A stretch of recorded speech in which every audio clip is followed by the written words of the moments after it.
Hello, everybody, and welcome back to Nerds of Legend. This week we've got a special Christmas episode where we're going to be talking about our own personal Christmas traditions, as well as some weird ones that we looked up from around the world. So I guess there's not much to really get into that, but just a couple things. A reminder of schedule. This week we'll have our normal D&D session on Wednesday, and then we're going to take a break the week after Christmas just because everybody's got crazy schedule stuff going on and whatnot, so we figured we'll just take the break and come back refreshed in the new year. And just another, our next book will be Ringworld by Larry Niven, which we'll be covering right after New Year's. So with that said, we'll just get started here. Who wants to go first on their sort of Christmas traditions or anything weird that their family does or something, or holiday in general? No one wants to start. I suppose I'll go first. All right. Brian. Because actually, in truth, my family doesn't really do so much in terms of different Christmas traditions and holidays and whatnot. But the one thing that I can think of that I suppose is a bit unusual is that I really enjoy sharing a lot of my passions, my hobbies with my friends and family and loved ones and whatnot. So Christmas doesn't really mean all that much for my family, just, due to how everything, shakes out and everything. Sometimes it can even be very difficult to get everyone together. But I view Christmas time personally as the time in which I get to spoil the people in my lifetime, and then not look like a psychopath doing it. Because I would love to be just, randomly oh, hey, it's Tuesday here. You know what I'm saying? Yeah. To all my friends. So Christmas is the one time I get to spoil people and not look like a psychopath for it. Which, by the way, everyone here, all of you guys, remind me that you guys have a Christmas gift coming to you. Oh, good to know. Nice. We'll talk about that off screen, I guess, but I didn't know there was something coming. Well, it's not in the mail just yet, okay. But you all have something that I have for you.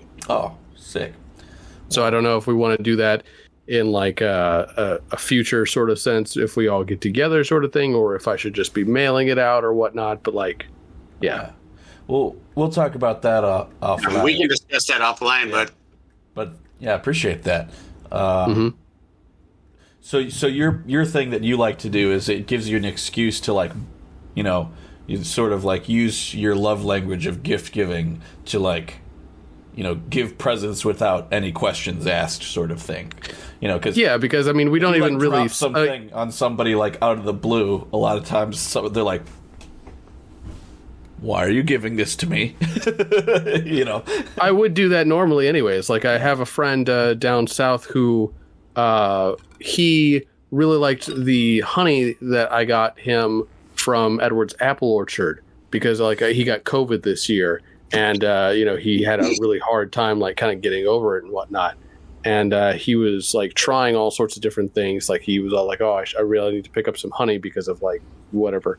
And I was oh, well, Edward Orchard, the apple orchard has honey. So then he got it, he liked it, and I was oh, okay, well then in that case.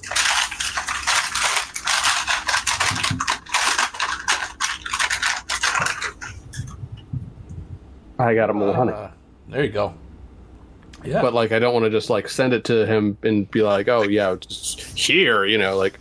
Yeah, that's not weird to just. It is unnerving. I mean, I've been friends with Brian long enough to know the random gifts do happen.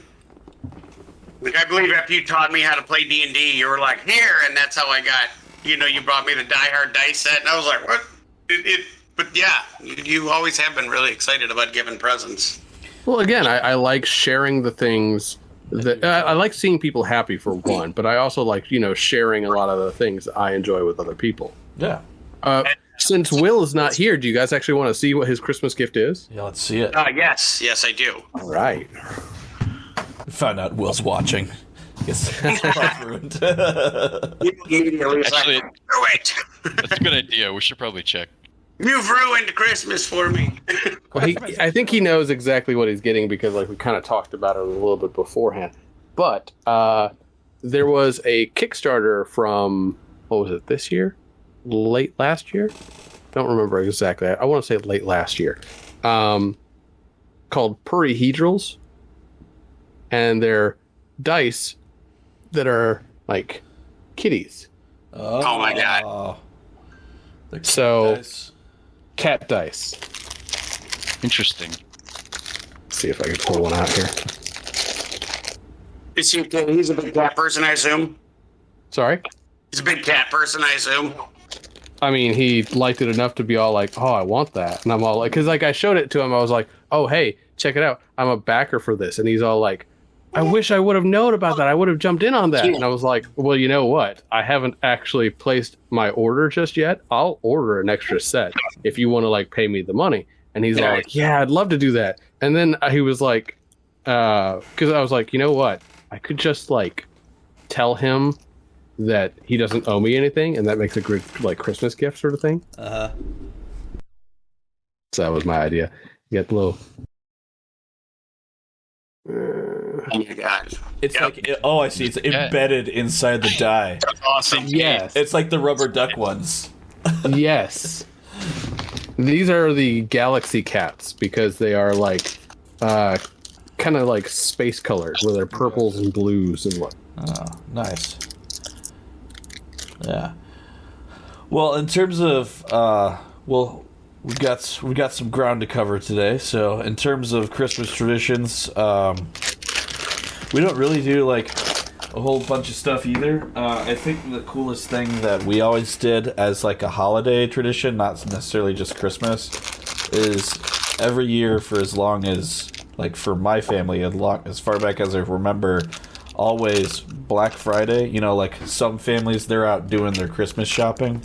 Black Friday was always the day where my family would all go out to the tree farm, and we'd all go out to the tree farm and get our tree and like bring it back and do all the decorating. So that's the day where like all the Christmas music comes on, all the decorating happens, like the tree gets put up, all that shit.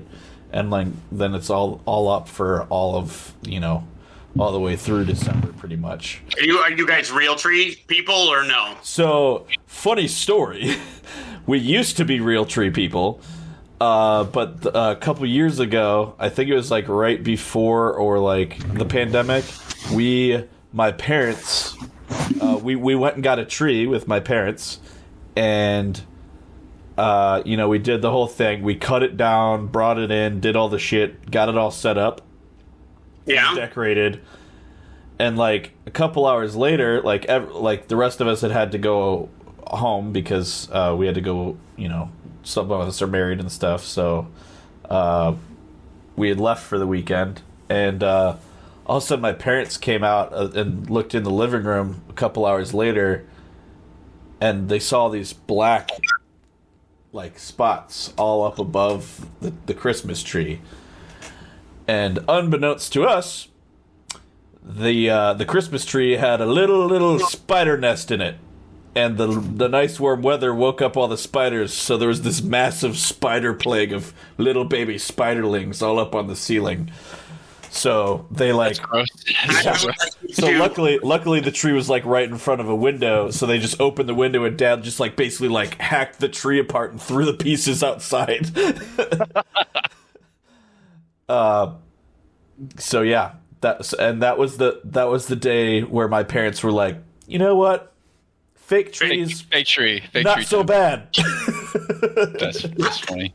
I was raised hardcore. My family was like, my mom is like, don't kill anything. No hunting, no cutting down trees. Like, she doesn't like trimming bushes if she doesn't have to. Like, she's very, through to this period where she's like, don't kill anything. So it had to be artificial.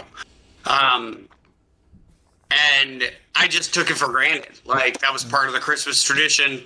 You put the tree together sometime within 7 days of the ending of Thanksgiving. Put the tree together, decorate the house, all that shit. Then I get married. and she is the complete opposite. Gotta be a real tree. Yeah. Yeah, it's got to be, we water the tree, you get the other, you put up a live tree. And the first time I did it, I was like, and I was older. I was like, first time we did it, I was like horrified. I was like, well, what? Like, what do we do? Like, I've never actually met a person with a live tree. Yeah. And I was like, this is insane. I think the cool thing about it is like part of it's like this whole like family thing. So like you all go to the tree farm, and either you go to the lot where they've already like cut down a bunch, or you go into the actual farm part where you cut down your own. And then you spend an hour walking around this fucking tree farm, like arguing about what's the best tree, because one person is like, it's got to be like the tallest one, or the other person is like, it's got to be the fattest one, and then the other person is like, it's got to be a weird one, it's got to have a weird bend in it, or Yeah, it's always strange, like who gets. I don't care. Like I want it to fit in my house. Yeah. And if it's an artificial tree, you don't care. Like you buy it for the space and you fluff it how you want. Yeah.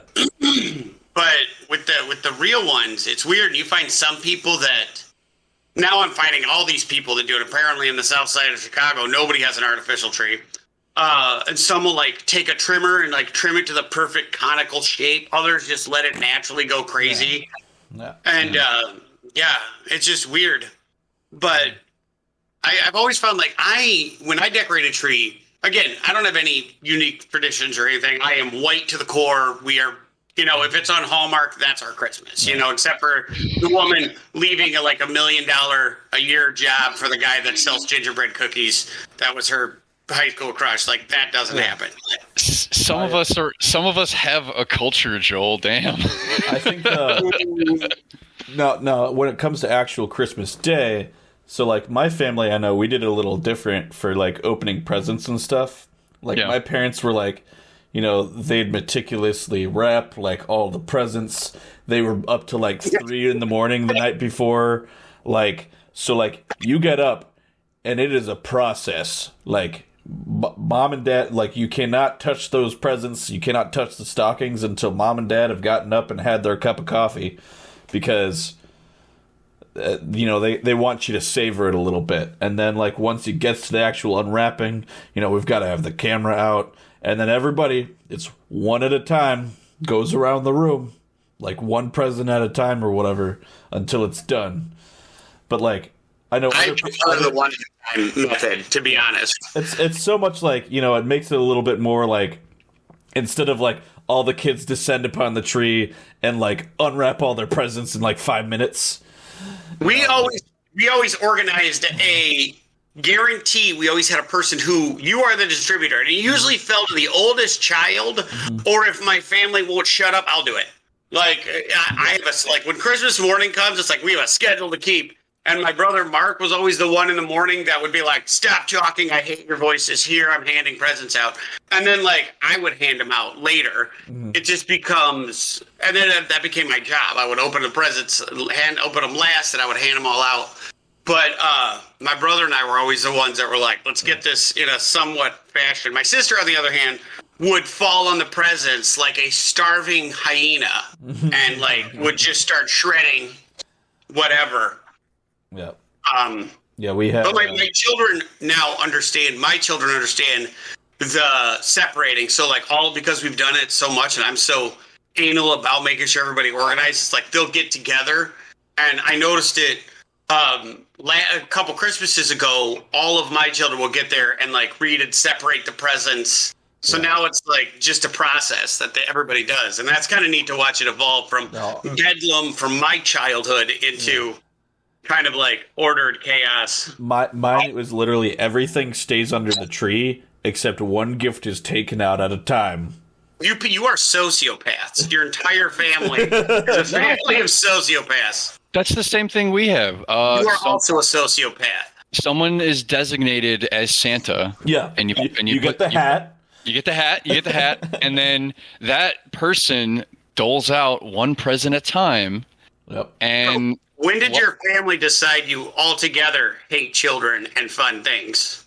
Like, Well, because at that point, the kids are going to be happy regardless of like how long it takes to get the presents. Yeah, at it's that Christmas point, morning. Like Yeah. I realized, I always got annoyed about it, and then I thought back, like I had a kid, and then I realized, oh, I get it now.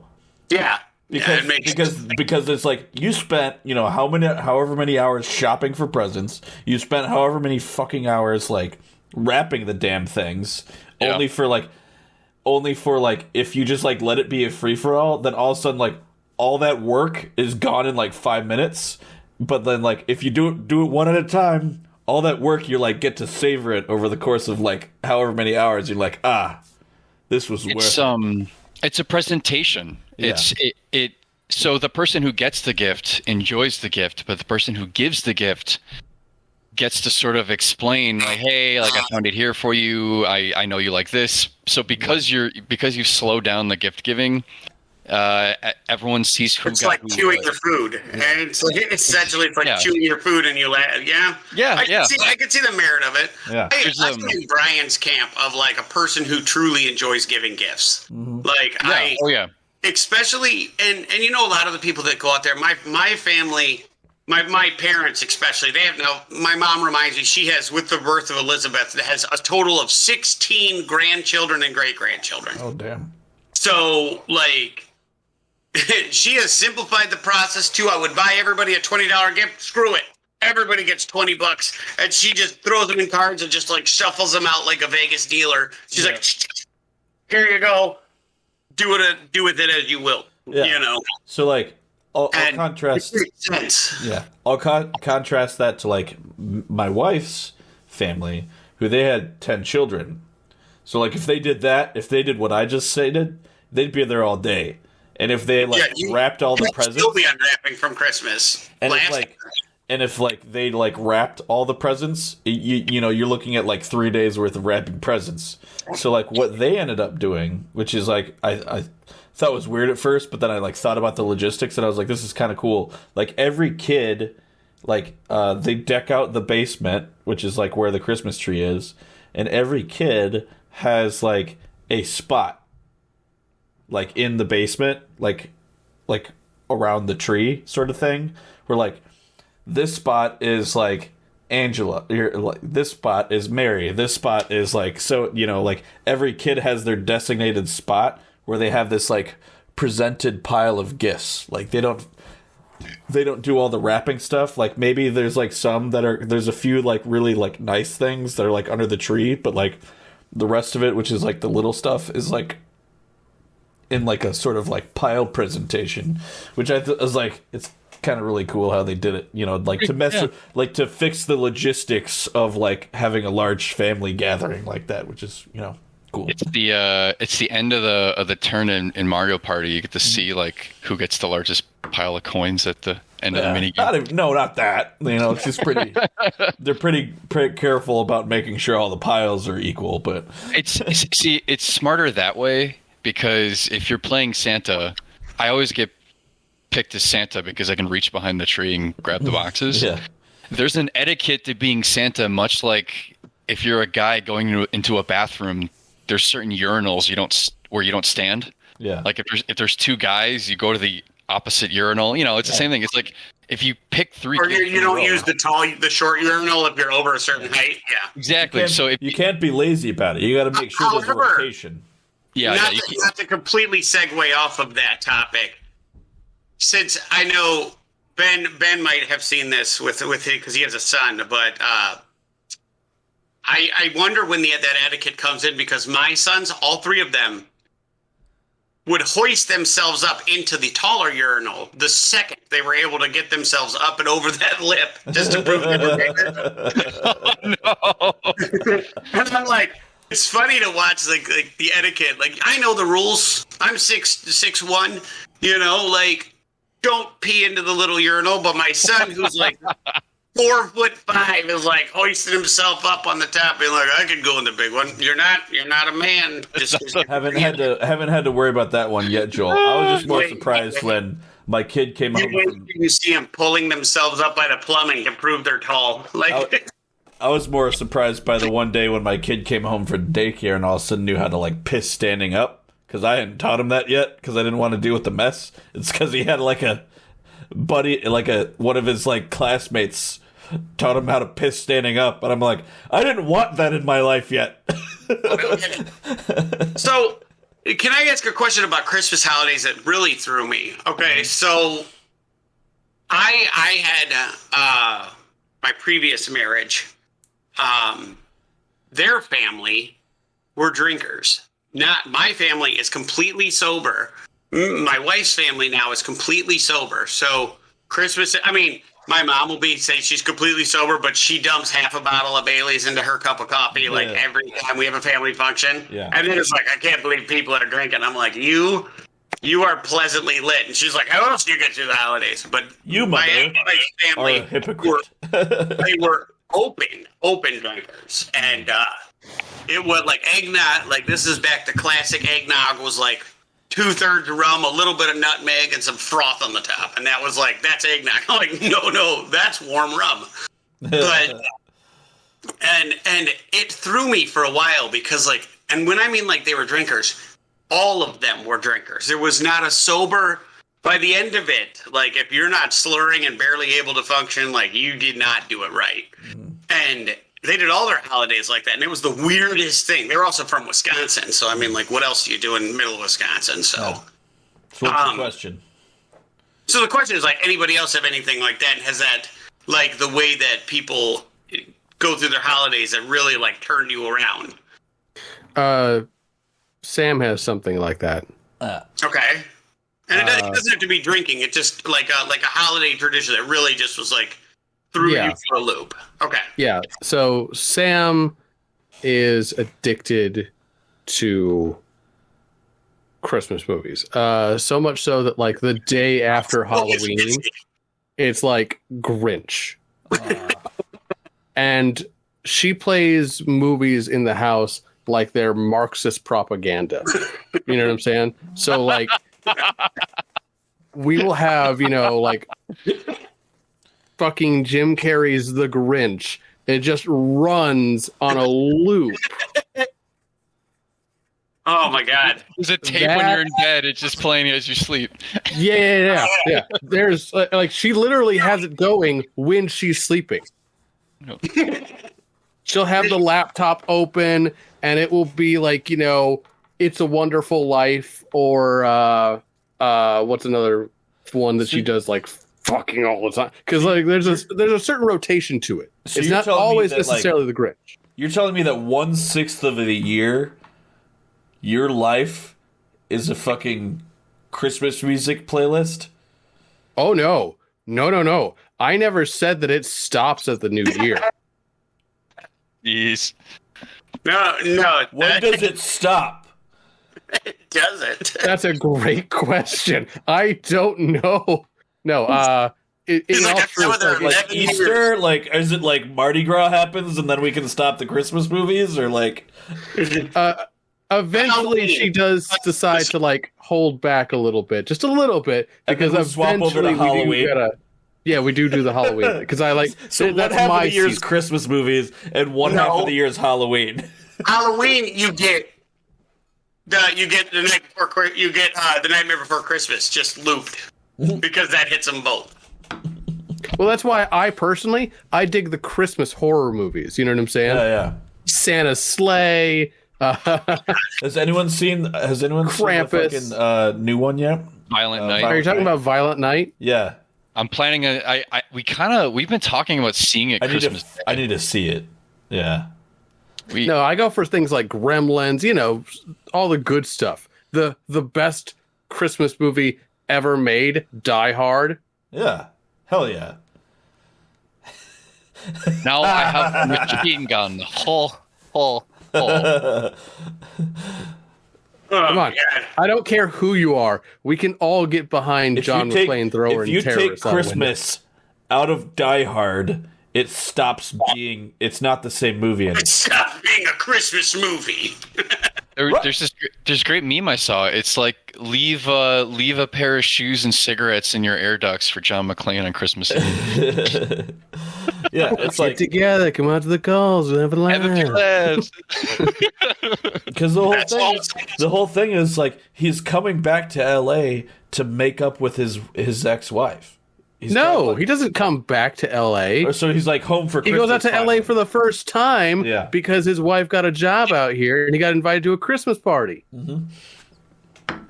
Is that I have this is gonna jack you and I might get in trouble, but I have never seen Die Hard. So yeah, I know. So how can you make any no, judgment whatsoever? I don't believe you. I don't believe you. How can you Nope. make any judgment whatsoever about whether or not Die Hard is a Christmas movie then? And you hold opinions. Yeah. I'm sorry.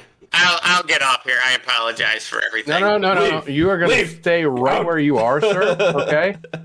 My Come back. Colleen Joel, stop. No. Colleen used Die Hard to write an essay for her graduate psychology program. She psychoanalyzed Hans Gruber and got an A on it. And that was the first time she saw Die Hard. She asked me, she said, "Hey, you want to watch the Christmas movies before I have to watch some drab one for my semester?" And I'm like, "Wait a second. You need to watch a movie where you psychoanalyze a villain, and you want to watch a Christmas movie. Why don't we just watch Die Hard?" And so every time we watch that movie, she's like, "I got an A." And he has narcissistic personality disorder. And I'm like, well, there you go. Yeah. I have not sit down. You know, you're going to find out quickly. I have not watched a lot of movies. I assume I'm supposed to watch this, Brian. Oh, Are we watching Die Hard? are The we watching entire Die Hard movie, now? it's 2 hours. So this is a great way to get I'm going to be honest. I would love. I really do a don't want to watch get a party. copyright strike. Yeah, this is a great way to lose the stream immediately. Hey, I've got 30 seconds worth of copyright I can go for. 30 seconds is fine. We're fine. I would love to do a watch party at some point in time for movies You and have just to figure out like what the allowable is. for theater our way what we through can it. But So Yeah, I believe we've got like 15 seconds worth of copyright stuff that we can go for, so it's fine. We're good. the Christmas thing that I also think the landing plane. They're not going to be like, "That's my landing plane." do. Yeah, I didn't even play any music yet. We're good. Right. But no, Joel, your homework is now you need to watch Die Hard. No, There you go. I will respectfully admit that I will say that I will watch it, and then forget. I will spam the chat until you watch Die Hard. It's fine. I will do what I do to most chats that I don't pay attention to. Ignore it. Except you pay attention to this one. So Look at this. oh, This look is at like- the little. She's looking at the screen. She's just at you. disappointed in her package right now. She's disappointed in her parents for not having watched Die She's Hard. looking at the three of you and being like, "Why couldn't any one of those die-hard watching men be my father?" Instead, I've got this nerd who hasn't watched a movie. She's been sleeping all day, and then the minute the stream starts, she's like, "I have to be in your arms at all points in time, regardless of anything, because I desire to be on screen." Brendan, I think we did skip you. Did you have any Christmas family traditions of note to? Yeah. So I'm big on movies, but I'm big on how I see them. So there's a place in Downers called the Tivoli. It's one of the classic cinemas. It's the second oldest talkie theater in Illinois. It's close to the train station in Downers Grove because people would come down from Chicago, stay overnight in the hotel, watch a movie, and then leave the next morning. It was like a big thing to come see a talkie at the Oh Tivoli. yeah, you guys are big on the Christmas, like watching movies on Christmas, right? Yeah, so what we'll do is they'll have Home Alone on the big screen. They'll have Die Hard, and it's very similar to Rocky Horror Picture Show, or if you ironically went to see Cats. I saw Cats in theaters, and no one was there to appreciate it seriously. So it was very much like a social event. So everyone knows the lines already to the movies. You're waiting for everyone else to quote it with you. There's a bar. Keep the change, you filthy. You filthy animal. Yeah, there's the bar before you go in the auditorium, and they'll have like hot cocoa, and they'll have like Christmas cocktails based on the movie. So like for Endgame, they had a Green Hulk cocktail, and an Iron Man cocktail. You know, so they do that for the Christmas event. We make Spritz cookies. I don't know if you guys have heard of Spritzen, but it's Scandinavian German. It's a very simple like aluminum cookie press. It kind of looks like a glue caulk gun, you know. It's hollow inside. Oh, we did that for a very little bit of time. And they're the cookies that are like ruffled. They're like the edges of the cookies are like uneven. It's not like I don't know how to say it. Like you could tell it was pushed out of a press with inconsistent. Yeah. It's very simple to make because and they're like shortbread cookies for the most part, right?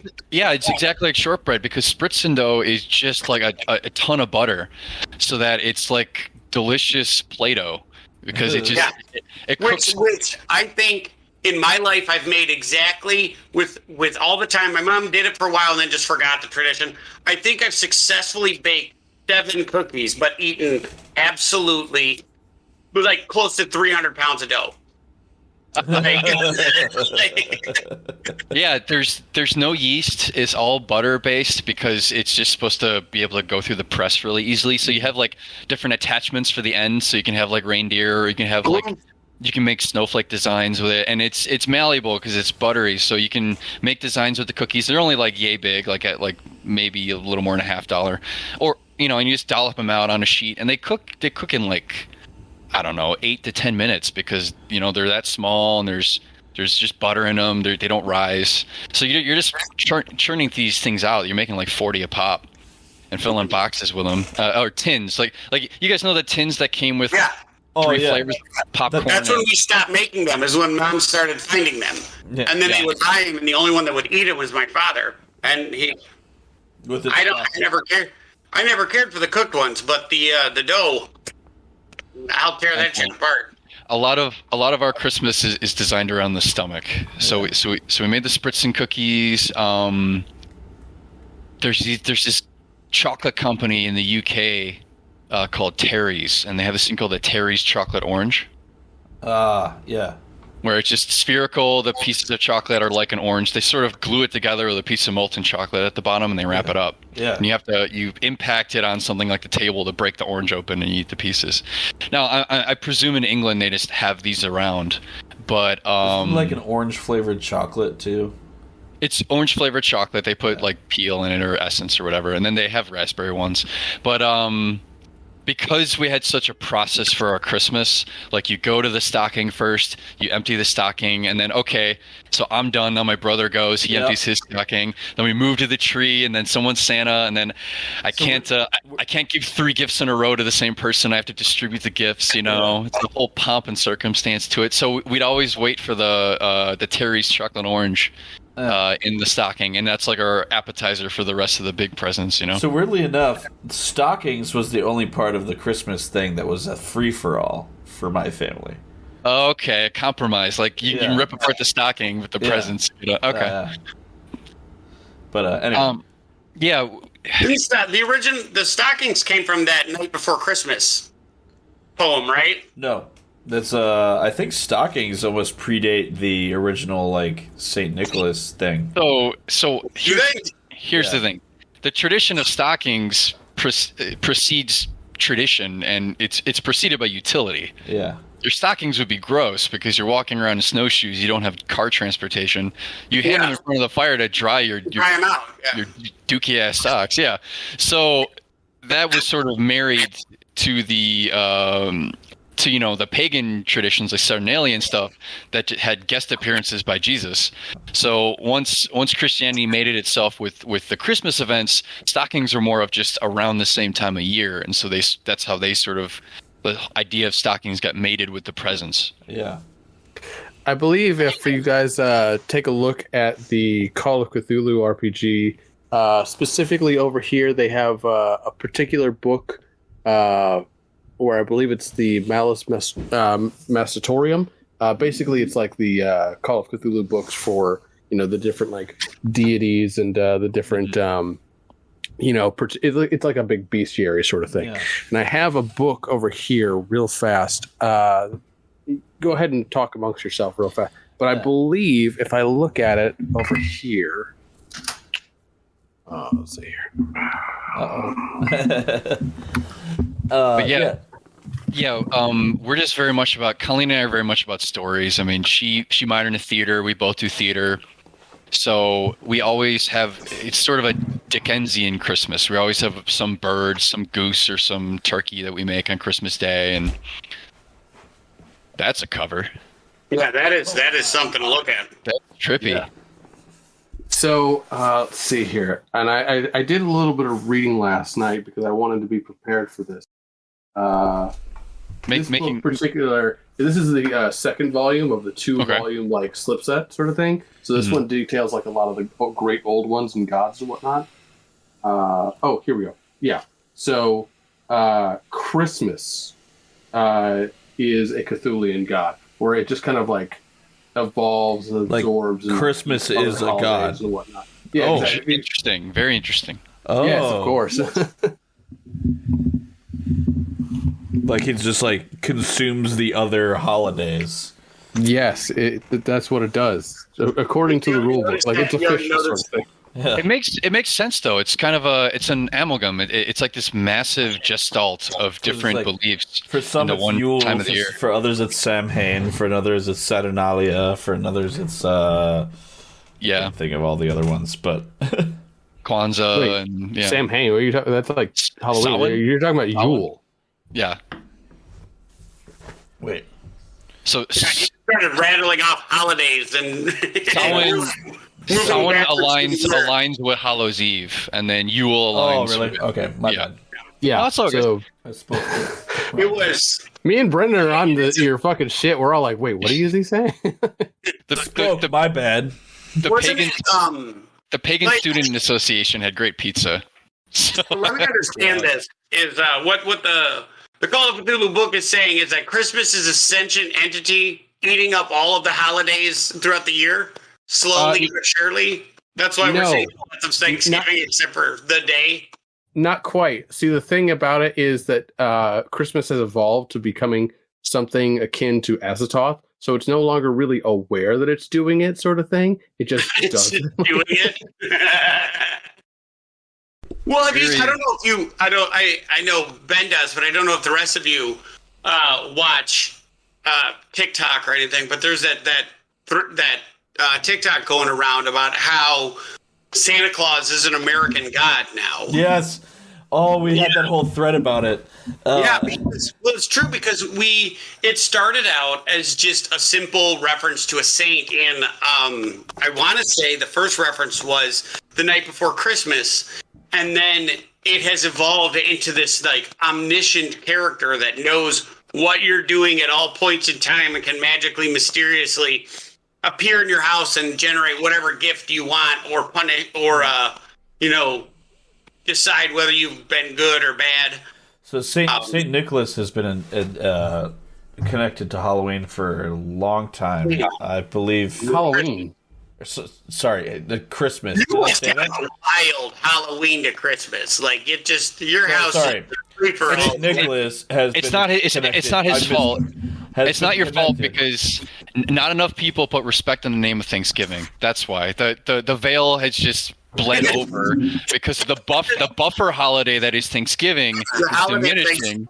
So they're just immediately going Halloween into Christmas. That's the confusion. It's not your fault. People need to respect the turkey. That's what it is. Thanksgiving. Yes, I agree with that.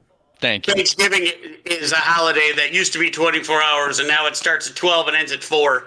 So Yep, exactly. Thanksgiving is a holiday all on its own that is respected by a great many people that need to be, recognized. Yeah. Like the Dallas Cowboys. Yeah. we do need that. I do miss. As a child, I remember a separation. Like I don't remember. I remember as a little boy, I used to have to like test my bravery by walking through. I mean, really little, like 5 or 6, by walking by the Halloween decorations, and seeing them. And they were there for a while. But now I feel like whenever I go into Home Depot, if the Halloween decorations are up, you got about 13 minutes to grab something. So they take all that shit down and then immediately replace it with there. Because we had found there was a couple of Nightmare Before Christmas inflatables, and I was like, yes, I'm gonna get them. And so I went home. I told Missy because like I probably shouldn't spend a couple $100 on decorations without running it by the wife. And she was like, No, she was like all in. She was probably all in for that. Well, she's very frugal when it comes to stupid purchases, and I, on the other hand, am like, it's a brilliant idea. We have to do it. I know it's a $300, 30-foot tall dragon, but we have to have. Why do you think I got you that block? She isn't. She Right. isn't because I watched you discuss with her the other day how you needed to get a tank refill for the propane, and you said 10 times how you needed to get a refill for the tank, but like you're gonna have to wait. I was like, Missy, he's asking you for permission to refill the propane tank. Which I forged these. These are pretty. Like, I was very excited about this. These are but my line hooks that are going on the wall hanger.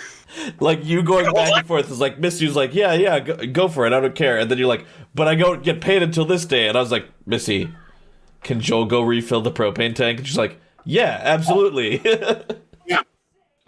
But that's different. Like, a propane tank gets products made.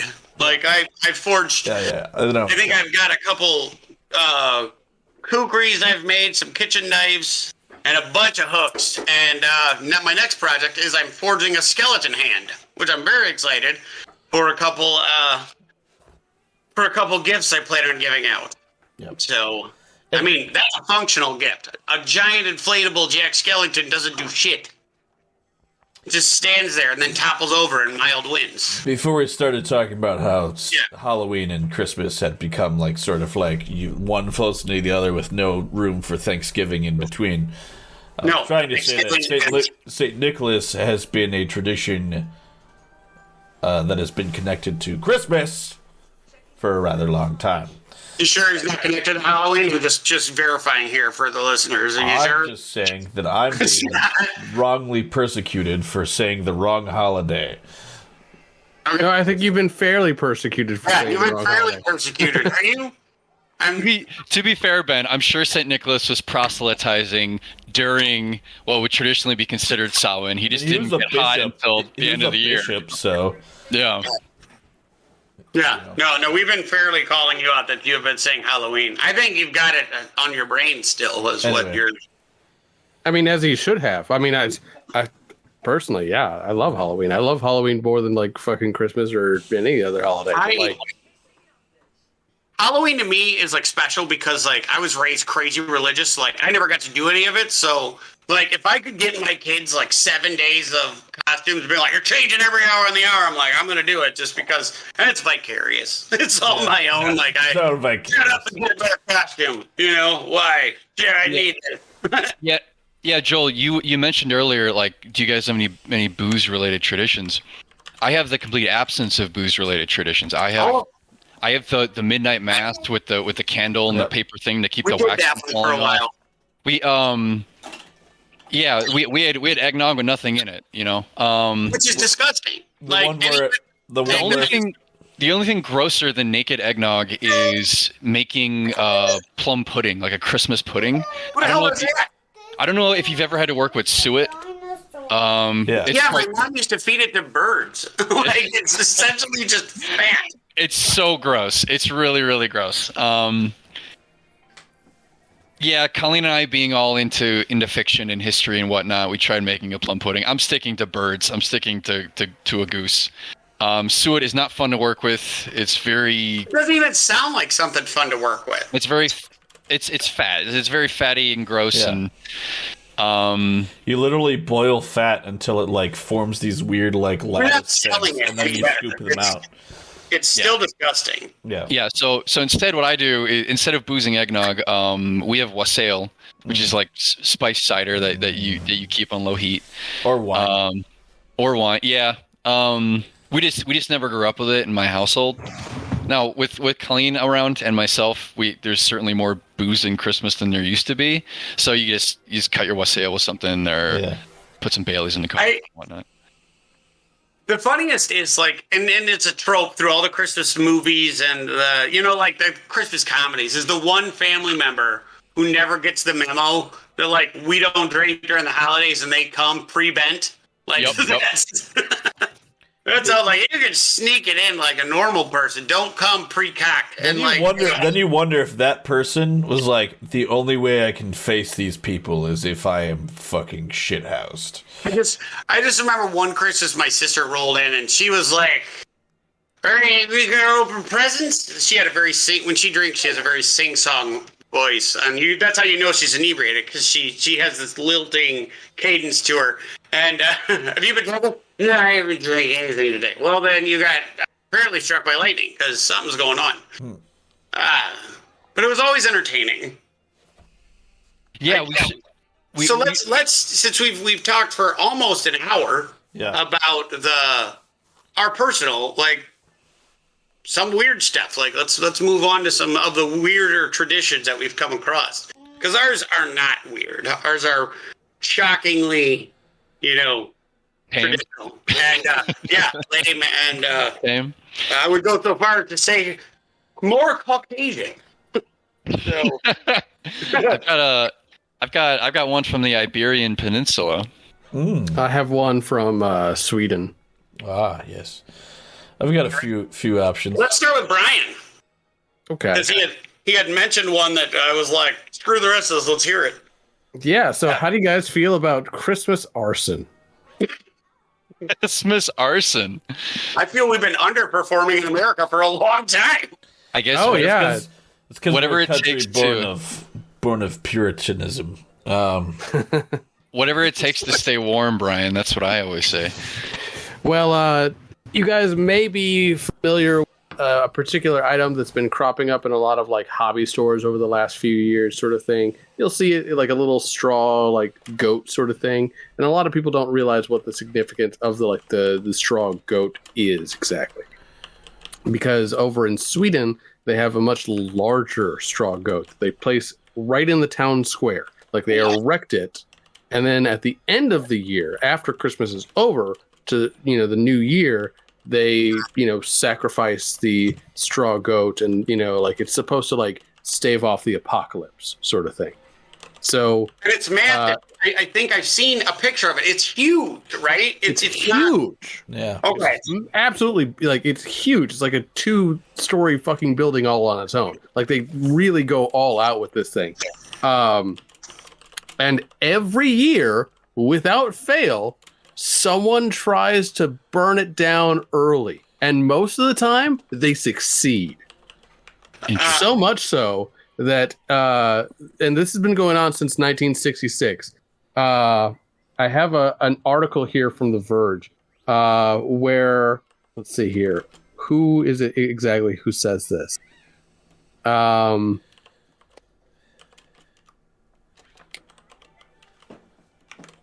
I forget who says exactly, but like basically someone goes on the record. Oh yeah, BBC News reported to a spokesperson who said that Rebecca Steiner told BBC News, "It's just a week before Christmas, and I cannot understand how a person can carry out this kind of attack on a Christmas symbol known all over the world." But then she goes on to say that it's not Christmas until someone does this, basically. Yeah. Until someone like burns down the goat. Yes, exactly. And it's not just burning down the goat. One year it got stolen. One year it got hit by a car. But the favorite is arson. And they have cameras set up on it where you can watch it 24 hours a day, 7 days a week. But It's someone the goat inevitably camp. sets it on fire, and they can never figure out who did it. Well, it's not even so much that they never find out who did it. Sometimes they charge people over. Like the article I have here has one in 2015 where a 26-year-old was arrested for torching the goat and fined over like about $10,000 in like American or whatnot.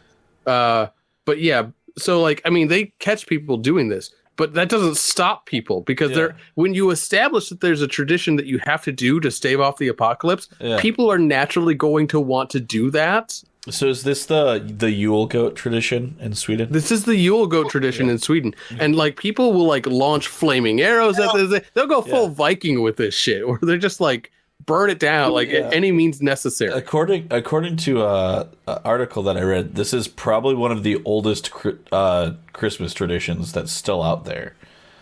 It predates like the Saint Nicholas sort of mythos. It's been around since at least the 11th century, and it was back then. It was a man-sized goat person. And when around the 17th century, it changed over to a dude that would guys would dress in goat costumes and like run around pulling pranks and asking for gifts. And then later on, the goat became a good guy that would give gifts instead of Father Christmas. And then nowadays, it's become just like a goat made of straw that someone inevitably burns. Yes, it's just this giant motherfucking like. That's amazing. Yeah, That's wild. Yeah. You think a lot. Like I have a short one, and I know I'm not going to pronounce it right. And because this is a wassailing event, which is going around singing or going door to door. The Welsh one, the Mari. Yeah, I don't even know how to say it. It's Welsh, so vowels are at best a recommendation. Suggestions. Suggested at best. They are definitely not enforced. Yeah. Where you go around with a goat with a horse head, a horse skull on the pole, and scare people by knocking with a white sheet draped over it. Yep, and ribbons on it. You go singing essentially Christmas carols, knocking on the door with that, scaring the shit out of people with it. Demanding food and drink. And they say this is reading through it now. Again, I skimmed through this one. But it's Christian, like it's a Christmas adaptation of like a festival that started as early as the 12th century. And what they lost, the reasons why they do it. Now people just run around scaring people with a horse head on a stick. Yeah. And I'm here for it. I think we need more creepy. Yeah. I think another wild one that I read about was this is another similar to like sort of Mari Luade, was the Yule Lads from Iceland. So like messing shit up. Yeah, so like in Iceland, they don't just get Santa Claus; they get 13 fucking trolls that go around in like the 2 weeks before Christmas, and they're the Jólasveinir, Vinar. Their names include Doorway Sniffer, Spoon Licker, Sausage Swiper, Candle Stealer, Curd Gobbler, and Window Peeper. I feel like the rest was funny except for Window Peeper. Yeah, the rest was like, That's a felony. Yeah. So like each one of these like Yule Lads, which is what Jólasveinar translate to, they take turns visiting children who leave shoes by their bedroom window and drop off presents for the good kids and rotten potatoes for the bad ones. I love that one. It's like, as a blacksmith, like if you give me coal, that saves money. Yeah. Like I am going to be a bastard if you give me a big bag of coal because I have to pay for that stuff. Did you guys read about the Catalan tradition in Spain?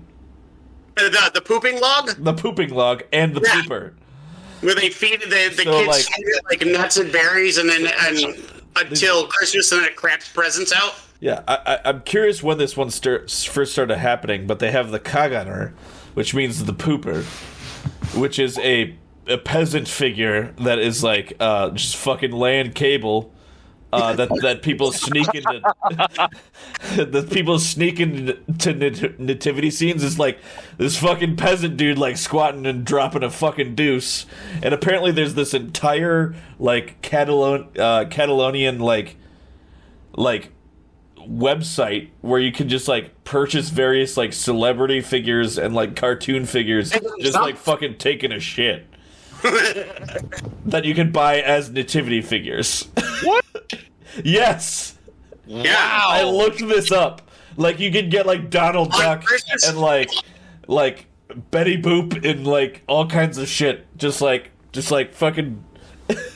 This is the best line of the explanation. On Christmas Day, you put the log towards the fireplace and order it to defecate, and you have to beat it with sticks.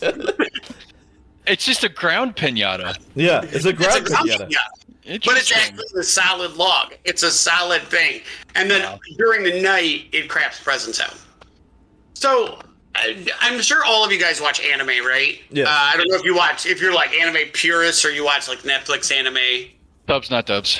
Have you seen the stuff like the Blood of Zeus or Ragnarok or any of those off Netflix where they take like Record of Ragnarok, yeah. They take like the source material of like Europe and the Western Hemisphere, just take the names and then just throw it to the wind and like, fuck it, I only need the names, I don't care about the rest of it. Yeah. And they just go for broke. One of my favorites is there was a holiday display, and I don't know if it's a tradition or not, of a crucified Santa Claus at a store display. Like it was a store display in Japan of a crucified Santa Claus because somebody's like, they read about it and they're like, I've read enough. Yeah. I'm going to crucify one of it. So it's a thin Santa Claus being crucified on the cross. Speaking of Japanese Christmas traditions. KFC. Weirdly enough, there was this 2 months. There's sometimes people that order as early as 2 months ahead of time.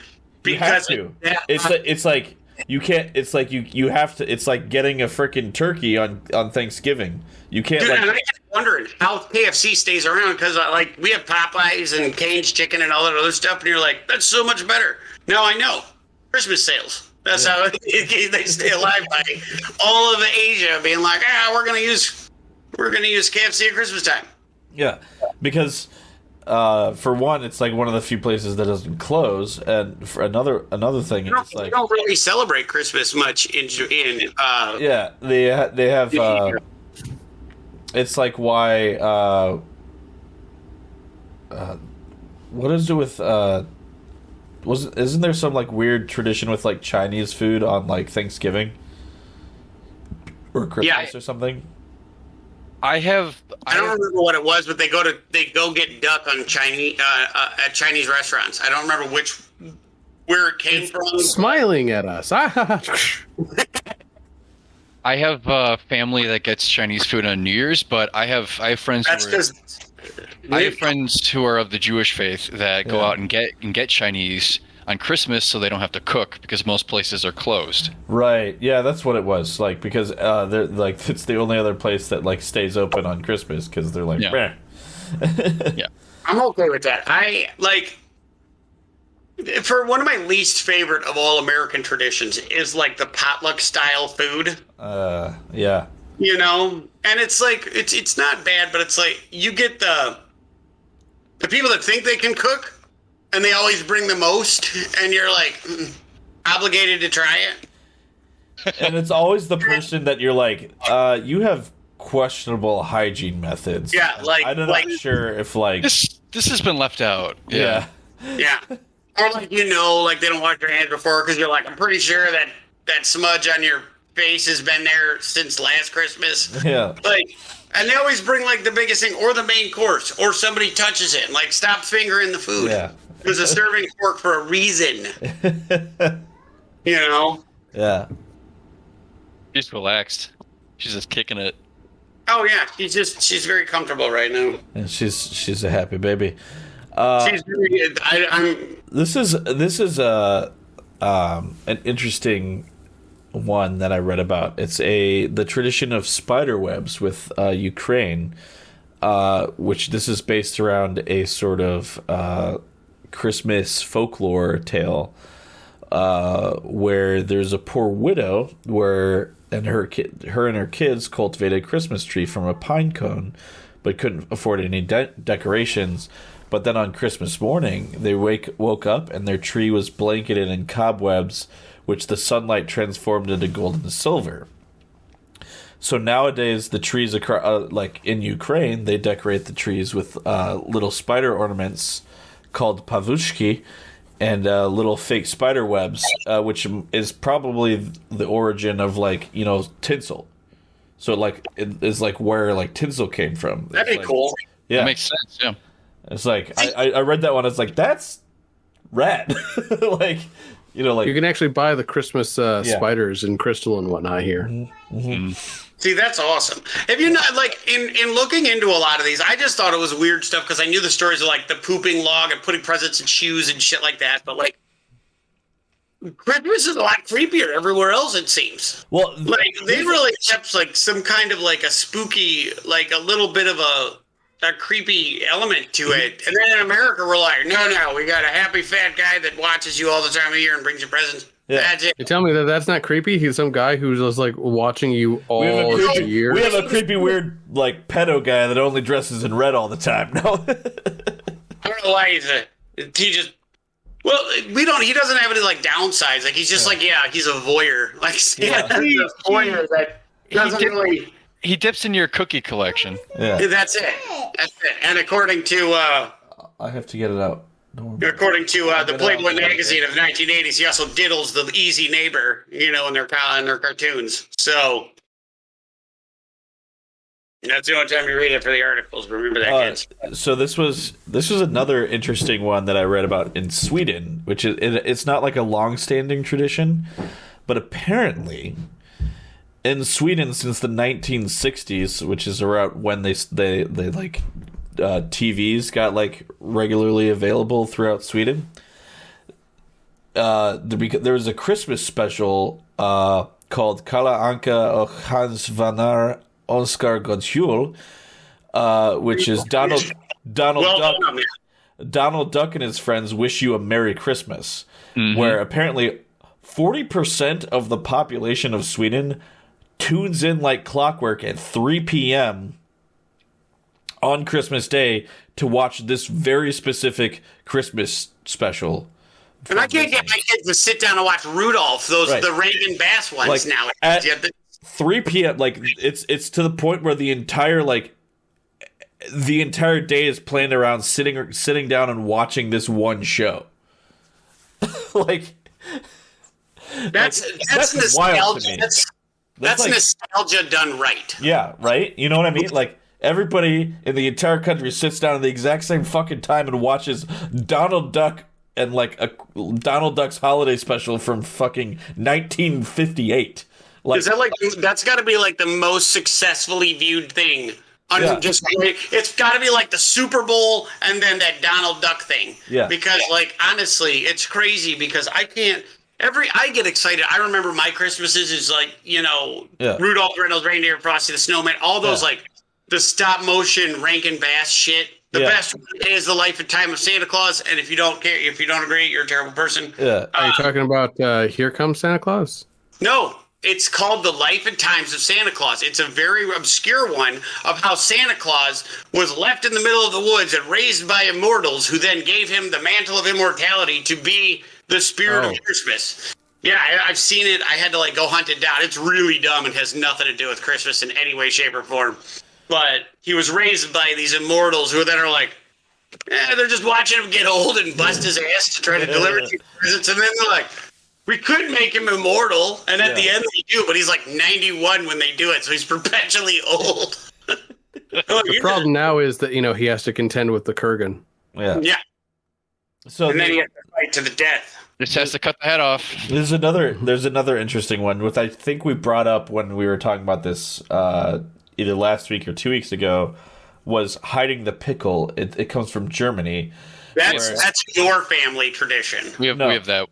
No, we don't do it. I knew families that did, but we never did it. Yeah, but you yeah. hide That's the, just you hide your a- wife's tradition to get Max. No, you We do this. they hide a pickle in the Christmas tree, and whoever finds the pickle gets an extra gift. Yeah. It's just like, Is the pickle the gift? No. So the pickle you reuse every year, and then the first one to find it on Christmas Day. it's a pickle. There's a pickle Christmas gift. ornament. Yeah, for the pickle. Yeah, It's sort of like the award for finding the pickle. yeah. And then obviously, Do you ever stop and realize, think to yourself, I want to say 2013 was the first time Elf on a Shelf came out. And now it's fucking everywhere. I don't know fucking hate that thing. I don't know hate it anything so much. I don't know anything about the Elf on the Shelf. I missed that. I don't know anything about it. I have all But everyone acts like they've had it for their entire goddamn lives, and I'm like, I hate this thing. This is worse.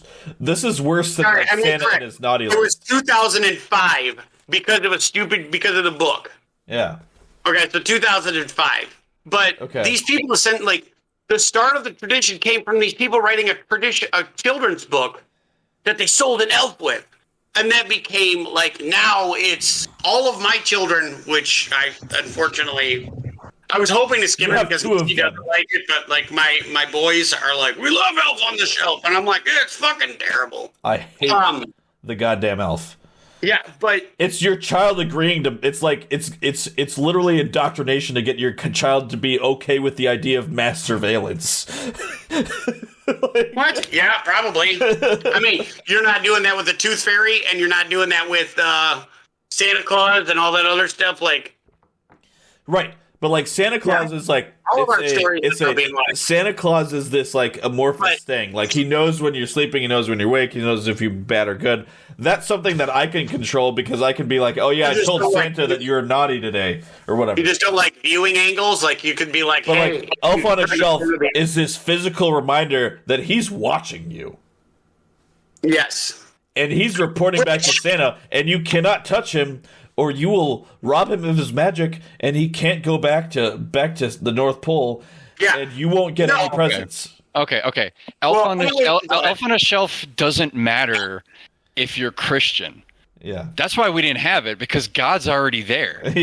You don't need Elf on the Shelf if the Almighty is judging you from afar. Mm-hmm. That's got to be a very it's a symptom of like the sort of watered down, removed from the guilt of religion. Yeah, application of it. Anyways, I agree with Brendan. Thank you. It's not the whole point that we're talking about it. We're not talking about the reasoning for it. It was literally started. The funny thing about tradition was it was literally started within reason. Remember, we were all adults when Elf on the... Not you, Ben. You were 7 when Elf on the Shelf started because you were born in 1999 because you're a baby. And it's not the case. Shut up, child. Anyways, we had like... I was 14. You were a baby. You were an infant. You were 14 months old. We just got done talking about this. Damn it. Grown-ups are talking. Be quiet. Why do I keep getting younger? Anyways, just... Remember, that's your first beard. Be careful with it. Anyways, so it's funny to think like how it started. Like when it started with Elf on the Shelf, everybody was like, that's dumb. I don't like it. I don't want anything to do with it. And now more people come across it just because like how it is now, unfortunately and inescapably, a Christmas tradition. Like, you can be like, oh, the elf doesn't come to our house. But 9 people who do it. Max will come home to you one day and be like, Dad, when's the elf going to come? And you're going to be like, son of a bitch. So I'm gonna say my parents, they bought, I didn't want it, but my parents, for his birthday, they bought us an Elf on a Shelf with the book.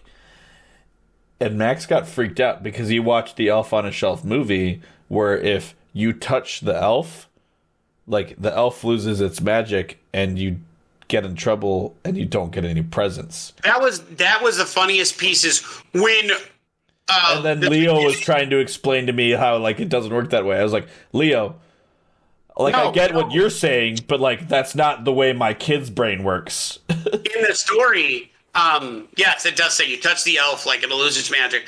But I remember, again, my ex-wife, huge into Elf on the Shelf, and this elf is a tyrant. Like, it destroys the house, and I'm like, how is it reporting? My son actually came to me the other day, and he's like, Dad, because he's still young, he's 9, he's like, Dad, why is the elf reporting on my behavior when he does worse things than I do in the house? And I'm like... Right? Yeah. Like all these messes and shit. I was like, why did the elf get away with this? Yeah, he's like... It's a frame job. It's a frame up. Yeah. So, but anyways, it's like the elf fell down, and like you don't think about like accidents and things like that. The elf fell, and Leo snatched it up when he was like a year. And he's running like happy as hell. His tiny little hands like gripping the elf and like running through the yard, through the house, being like, ah! Like giggling maniacally. And my middle son... dissolved into tears. Christmas is now ruined. He's never getting anything. Yeah. He's like completely bereft. Like he was. I have seen him fall apart. I've never seen him fall apart as bad as he did that time. Like he was just wailing and like Christmas is over. And I was like, maybe these ladies didn't really put a whole lot of thought into what they're doing when they wrote this book. But it's unfortunately it's a tradition, and they're going to ask about it. It's at school. I just think I just think it's like shit, because it's like this whole thing where it's like yeah, it's like if you didn't think Santa was watching, well, here's his minion that is here and spying on you, paying attention to your every move.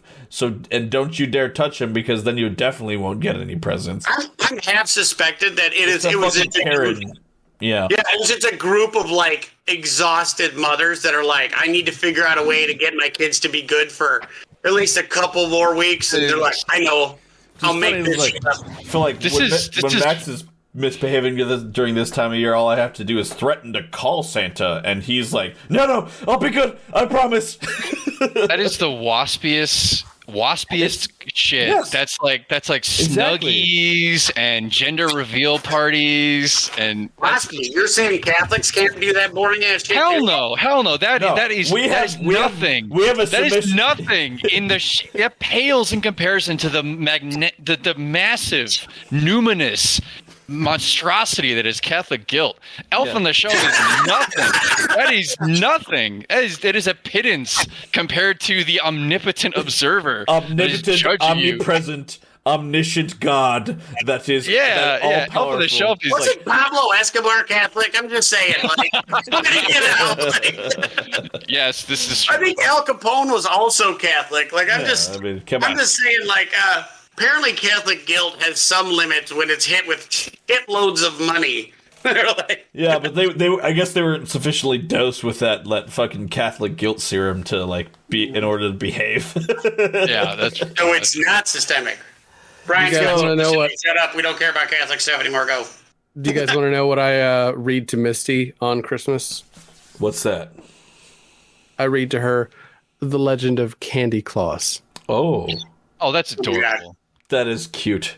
Candy cane teeth. That's pretty cool. Candy corn teeth. Yeah, candy corn teeth. Correct. So it's Halloween and Christmas combined. A giant black bat takes candy from bullies on Halloween and delivers it to good little girls and boys on Christmas in this anti-bullying tale for children of all ages. Oh, that's lovely. I love that. That is actually cute. That's great. Okay. So my one question: Does he redistribute Christmas candy or Halloween candy? It's Halloween candy. Ooh. Oh, okay. So it's more I shall valuable. read to you the tale. Let us begin. Let's see here. Where does he steal the candy? Okay, there we are. So all of a sudden you're getting Reese's Pumpkins on Christmas Day. Oh shit! Candy. Yeah, Reese's Pumpkins. Oh, I thought you said racist pumpkins. Reese's Pumpkins, which is arguably the best form of Reese's because it's They are because the peanut butter ratio to chocolate is perfect in that one. Also, it's Then one Halloween, he he thought he perceived a sound that he knew from before. Staying quite brave, he peeked out of the cave to see he could from the door. There in the clearing, 3 kids were sneering and pushing and shoving another. It made his heart sink and got him to think of his sisters and both of his brothers. And then, it goes on to say like how he basically saves this kid from a bunch of bullies and whatnot by kind of swooping down and scaring the shit out of them. Nice. Draining their blood and Look at turning those them- chads. Look at those. They drop the chads candy and bullies. whatnot, and he's all like, yeah, and he befriends the kid, and there's this guy who kind of comes around, and he's all like, oh, holy shit. That's a large avatar of Christmas/Halloween cheer. That is yeah. a giant ass man. Oh. Yeah. So we're getting close to the end of time here, but I feel like the one thing that we haven't talked about yet, which was brought up on a previous episode, is I love it. That is adorable. And he just dumps it on the floor, which is the perfect place for kids watching. Where can I find that book, Brian? Oh, are you guys familiar with the singer-songwriter Voltaire? I've listened to some of their stuff, but yeah. This is his book. Oh, Okay. You don't mean the actual Voltaire. Got it. Okay. No, the actual Voltaire. But the 1700s, God favors those. No, who are not the philosopher. There's Yeah, that's what I'm saying. Yeah. I was like, The singer-songwriter Voltaire. Yes, actually, yeah. Still, This has been in circulation since 1781, Brendan. He's a perpetual.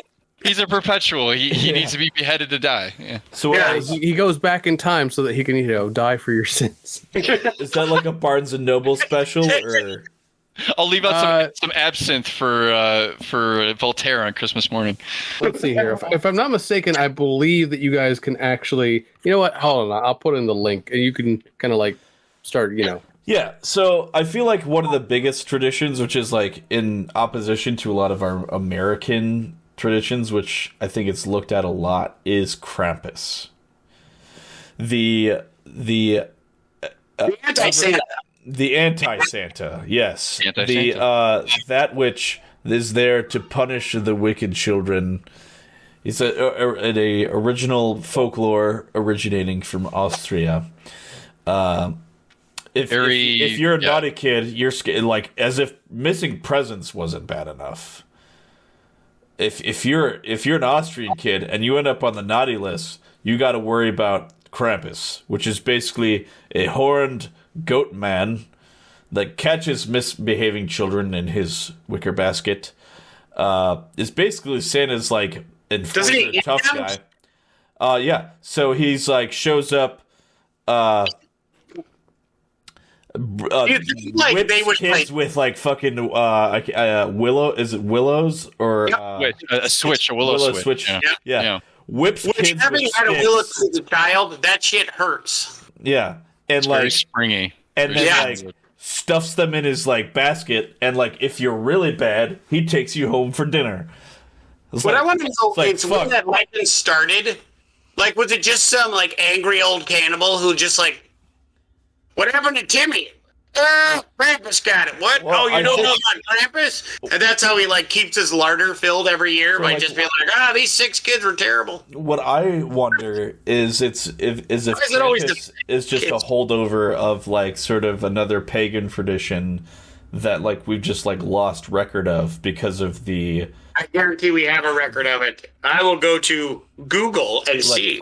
Well, like what, like, but you know what I mean? Like, the actual original origin of Krampus, All right. like pre-written record that So got subsumed by Christian tradition. Here's the thing. They're like, actually, we like this guy because Scandinavia, the Germanic countries, you have the Brothers Grimm, you have Hans Christian Andersen from like Denmark and stuff and such. You have children's stories that are exceptionally serious or have impending consequences. Yeah. So the stakes being raised in Christmas is no different to these kids if they have to deal with witches eating them. Yeah. If they, step out of line, yeah. Yeah. Because it's like Krampus is like, oh, you mean like every other time of the year where if I misbehave, like some witch. I'm gonna die. Yeah, I'm gonna fall over. According to this, it originated in Germany. In Germany, from the word Krampen, which means claw, and according to the Norse religion, he is the son of hell. So it originates in Nordic. Did. And so what happened, where he ended up taking a trip into getting connected with Christianity was by the Catholic Church attempting to ban him. And people were like, fuck that! And he became, it was the son of hell who would take children, and then as Christmas came up and joined in popularity, he just like hopped in Santa's sleigh and was like, I'm staying here. Is this sort of, Get out. He's like, go fuck yourself. Is this just some sort of holdover for like midwinter where it's like, if we have to have this extra mouth to feed, we're not going to survive the winter. So like they explain it to like the older siblings that like, sorry, little Timmy's gone now It says because it was he got part taken of by the- Krampus. It says it was part of the winter solstice. Yeah. It's part of the. Yeah. They're like, if we have this extra mouth to feed, we're not gonna survive. So like, this is just to explain away how we just like performed infanticide. Yeah. The Catholic Church made a very simple transition by just crossover eventing all of the events with Christ. So it was very much just like a combination buddy thing, and it was much easier. Hey, the pagans are doing the same stuff. They're just Christian now. It was interesting how they keep the saints because that allows them to adapt to like every single polytheistic religion out there. You know, I mean, I converted to Catholicism when I got married. I was a Lutheran for a long period of time, and then converted to Catholicism. And there's a patron saint of like metalworking and forge. Yep. Like Saint Eligius, and I was like, that's the coolest thing ever. Which honestly, like, because I couldn't be like, I want my Catholic name to be Hephaestus, because like that doesn't work. Yeah. So, but they have a counterpart. There is a Saint of the Forge. So I mean, like, definitely came from. That's why it worked with the Nordic religions, because a lot of their gods are almost more like heroic figures as opposed. They are all heroic figures. Well, as opposed to like the Greco-Roman, which is like their like allegories for their ideologies. Yeah. But like the Nordic figures is like, this is just like it's the same really with strong guy that wields lightning, or it's a really strong guy that embodies war. Yeah. They were all humans as well. They were all people that have done deeds to elevate them. Yeah. So, next year I think we're going to be a lot more lore heavy on things. Yeah. I love legends. I love how things to get there, and we can talk for hours about it. So, yeah. Hopefully next year that people that are watching will stick with us and take us on our journey as we kind of unpack some of these stories and where they come from. And get better at it, and maybe it won't be slipshod like the start of it was this year, but a little bit better. But I enjoyed it quite a bit. Yeah, I enjoyed it here quite a bit, and I thank everybody for being there with us to take our journey, watch us go through space and time, and solve and save the multiverse, and now go through Candlekeep. Here's a very simple one for all of you viewers as we take you out.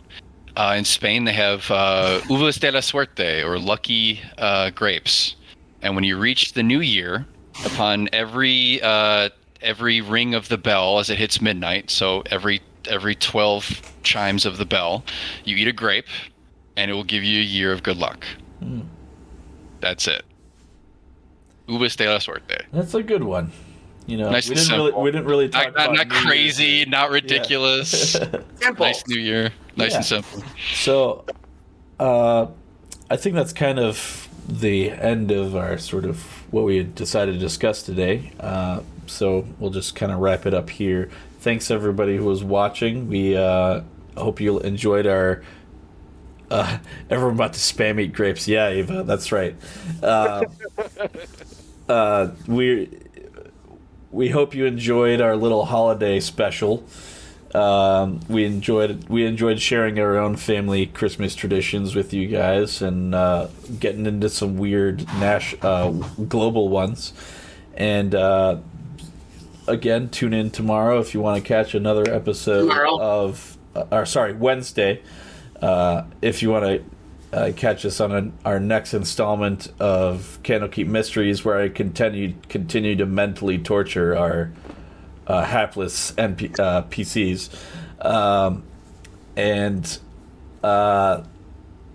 We hope everyone has a happy holiday. If you don't catch us Wednesday, we'll see you again after the new year, where we'll be talking about Ringworld by Larry Niven. Anyone have any message they'd like to give out to the people before we sign off? Just the people that have watched us, and the ones that have come across and seen us and stuck with us. We appreciate it. It's been a lot of fun. We hope a lot more. We hope to see you a lot more in the next year. We hope to get a little bit better, bring a little bit better content, maybe a little bit more organized next year. But We do. We enjoy I the people that are realized- there. I realized the Follows other up. day that we slept on our sort of anniversary episode, but we'll be sure to mark it next time. So It was. yeah, It's come. We've gotten a lot on it. We've come a long way. yeah. So You know. happy holidays, everyone! Merry Christmas, Happy Hanukkah, Happy Kwanzaa, Happy New Year, all of that good stuff. However you choose to celebrate the holidays, I Yeah. hope it's good. You know, Happy Yule or Midwinter's Eve or whatever the heck you want to celebrate. We don't judge. But thanks everybody for watching. We'll see you again on Wednesday or after the new year. All right.